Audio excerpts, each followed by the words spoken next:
My name is Connor, this game is Spell Valley, and you are here for a Hero Spotlight. This is the series where I talk about, I go through the Spell Valley heroes one at a time, and I talk about what their strengths and weaknesses are, what makes them unique, why I like them, why they're so much fun to play. And right now, early on in the series, I'm sort of going through in order of awesomeness. How much do I really love this particular hero? What heroes do I like the most, really enjoy playing? And there's a lot to be said for every hero in Spell Valley, but we're going to talk about the Barbarian today, who is, again, one of my favorites. We talked about the Fire Giant last time, a hero I love. I also really, really love the Barbarian. So who is the Barbarian? The Barbarian is a common hero, and he's found in the Sunset Canyon, which is one of the first regions you reach. You'll reach the canyon very early on in Spell Valley, and the canyon introduces a bunch of new mechanics like stun, like troops, and like cleave, which is sort of one of the Barbarian's signature abilities. So first and foremost, Barbarian is a warrior, and that means that he can charge. So in most turn-based strategy games, heroes can move and then attack. And that's just taken for granted, is that every hero can move and then attack. And that's not true in Spell Valley. In Spell Valley, by default, heroes can move or attack. And it is only particular heroes, namely those with charge, that can attack after moving, that can move and then attack on their turns. And I actually recommend charge heroes to new players because they can be a little easier to work with, because you can move in and then attack right away. You don't have to move and then wait for the following turn to attack. That takes a little more setup and can be a little harder for players that are just getting into the game. So if you are new and you're struggling a little bit with a hero like Giant, who's super powerful but a little unwieldy, I recommend playing with some of the warriors, like Warrior, like Barbarian. Now, I mean, it's a little confusing because Warrior is actually a hero as well. So we've got the Warrior hero is one of the first heroes you unlock. I talked about that, the Warrior, in some detail in my intro to Spell Valley video, which I'll link in the description below.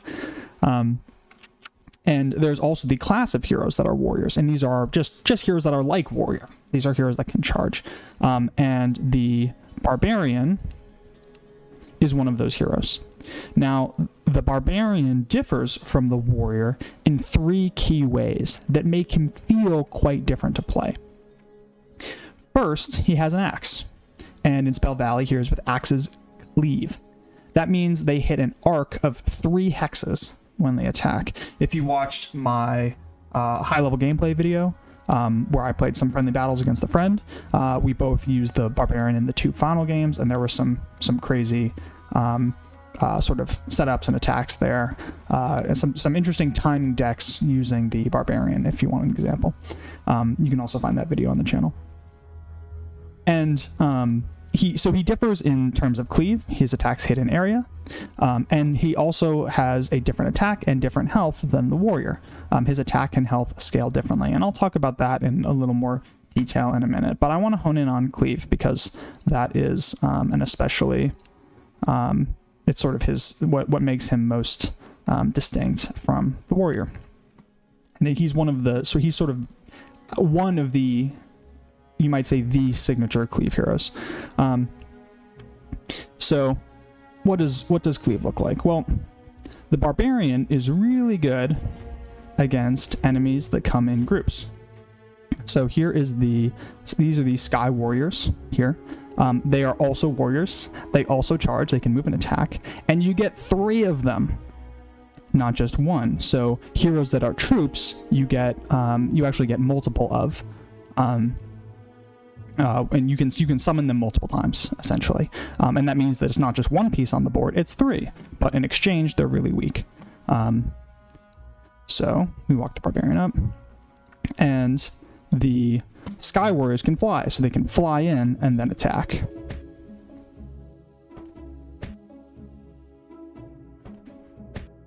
And that seems pretty good. They did a lot of damage, okay? But then the Barbarian can attack back and kill all of them. And so the Barbarian uses his axe to attack multiple heroes at once. And this can be really strong against heroes that come in groups, or just if your opponent's heroes are sort of clumped up in the back of the board. And the fact that the Barbarian can move and then still attack allows him to adjust his positioning to get a really big attack off. And so even though the Barbarian has less attack than the warrior, the regular warrior, he can end up doing more damage if you're able to get a good cleave off. So you can see the Barbarian's attack scales from 3 to 6, and his health scales from 5 to 14. So he gets one more attack. He doesn't get an attack at level 2, but he gets one more attack at levels 3, 4, and 5. And then he gets 3 health at level 2 and 2 health at the other levels. And that's how he scales. You can compare that to the warrior. Put him on the board. The warrior, who gets attack at every level, goes from 4 to 8, so it tops out at 8 rather than 6, but he doesn't end up with as much health as the Barbarian has. And so the warrior is actually better at taking down single targets and combining to kill a target right now on this turn. But he's not as effective against groups of targets, and he's not as effective as... And he's not as good at walking up and entering the fray because he has less health than the Barbarian does. And so you have to trade off not only between single target damage versus multiple target damage, you also have to trade off between the greater attack of the warrior and the greater health of the Barbarian. So there's 2 things to consider when you're thinking, do I want a warrior in this deck or do I want a Barbarian? Now, in general, the Barbarian is quite good against smaller, weaker melee heroes that have traded off some of their stats for other properties, right? Like the Sky Warriors, they're fast melee heroes, and you get 3 of them, but that means that they're a little weak. They're flying melee heroes, and they're weaker because you get 3 of them. There's sort of a similar... I'll get these guys on the board. There's sort of a similar phenomenon with the Bandit, where the Bandit is one of these cheap melee heroes, and he can run in and get a hit on the Barbarian.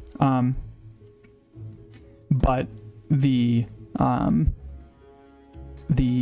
downside of that is that now he's in melee range, and because the Bandit doesn't do very much damage, he's not going to be super effective against the Barbarian, and that's just going to get him in range of the Barbarian's attack. So the Barbarian is quite good against heroes like the Bandit or other sort of cheap melee heroes. Now the other thing that's because, and this is true of warriors in general, charge hero, another kind of hero that goes well with charge characters is fast characters with higher speed. So here we have the Knight. He's got a speed of 2, and because he has a speed of 2, he's more likely to be in range to swap the Barbarian out of danger, because you can see right now the warrior is actually going to be able to attack the Barbarian and kill him on the following turn. So in this case, we could do it with the Yeti as well. We could walk the Yeti up and swap the warrior back. You can always move into adjacent allies in Spell Valley to swap places with them. And we're going to use the Knight for that.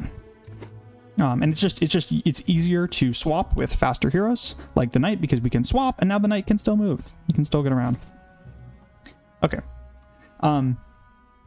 So those are a few things that go well with so the Barbarian is quite good against these smaller melee heroes, and he's quite good when the opponent is pushed up against the back of the board or using heroes that are summoned in groups, because you're more likely to get value out of the cleave, and you kind of need to get value out of the cleave for it to be worth it, or else maybe you'd just rather have a warrior. And he also works well with these fast heroes or heroes that can swap him back easily and get him out of trouble. Now, things that are good against the Barbarian include big heroes like Giant that the Barbarian can't walk up to, and heroes with slows like the Ice Mage. And ice heroes slow enemies, and or slow targets. And when a target is slowed, they can only do one thing per turn. So instead of moving and then attacking, the barbarian has to choose, and that reduces him to a hero without charge, basically. So the ice mage can step up and hit him with an ice bolt. And that can be hard to dodge because it's not always easy to get a hero in front of Barbarian, because you kind of want Barbarian in the front lines, but that makes him susceptible to being slowed by a hero like the Ice Mage.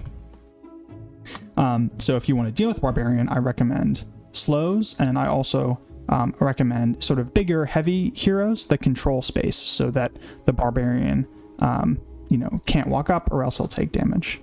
Now, some other combos that I think are relevant would be displacement heroes. So displacement heroes are heroes that can move your allies, or move heroes in general, but it can be useful to move a barbarian to deal with a problem. So we'll pretend he wasn't slowed here, just to give you a better sense of the example.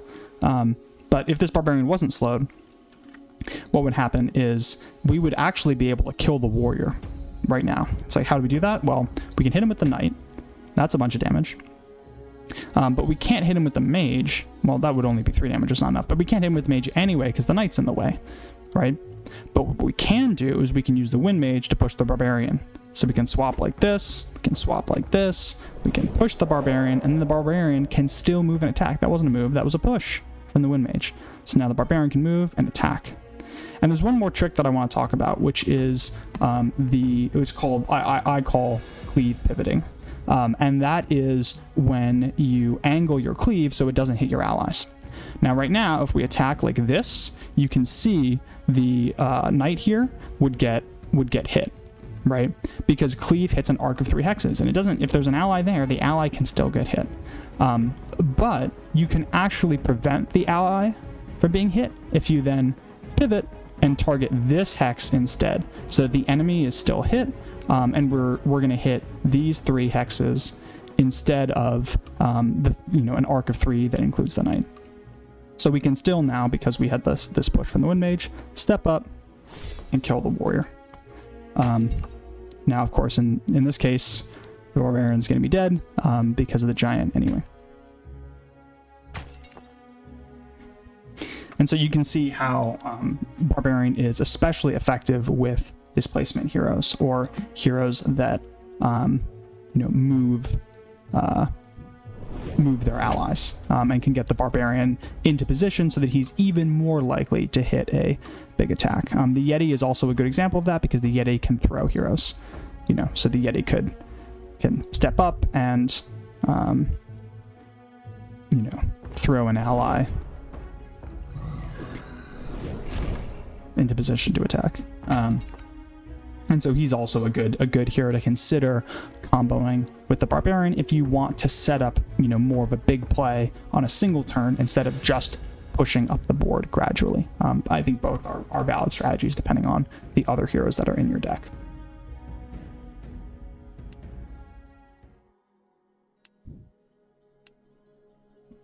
So those are really the main things I have to say about the Barbarian.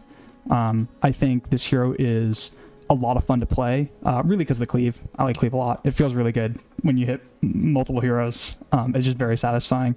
And there were some great moments in that sort of in those friendly battles that I mentioned where I or my friend was getting off a big cleave, or was starting to get off a big cleave, and sort of setting up in order to do that, or preventing the opponent from doing that, was sort of a central tension in the last 2 games. I actually took the third game kind of easily because I had this wind mage barbarian combo, and my friend Cole just in that second turn didn't see that I had a way to get a big cleave off and kill one of his key heroes.